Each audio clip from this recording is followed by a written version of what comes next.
അർത്ഥവത്തായ ബൈത്തുകളാണ്, വരികളാണ്. ഹബീബായ റസൂലുള്ളാഹി സ്വല്ലല്ലാഹു അലൈഹി വസല്ലമ തങ്ങളെ വല്ലാതെ വർണ്ണിച്ചുകൊണ്ട് അവിടെ എഴുതുകയാണ്.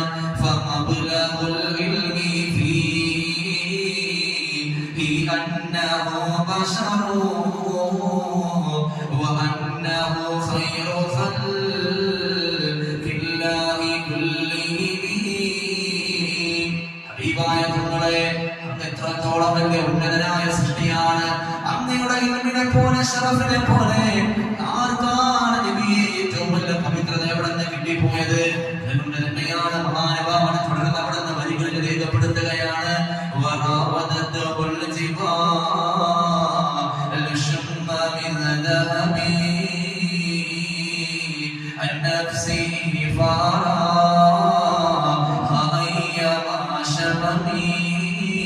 مولاي صل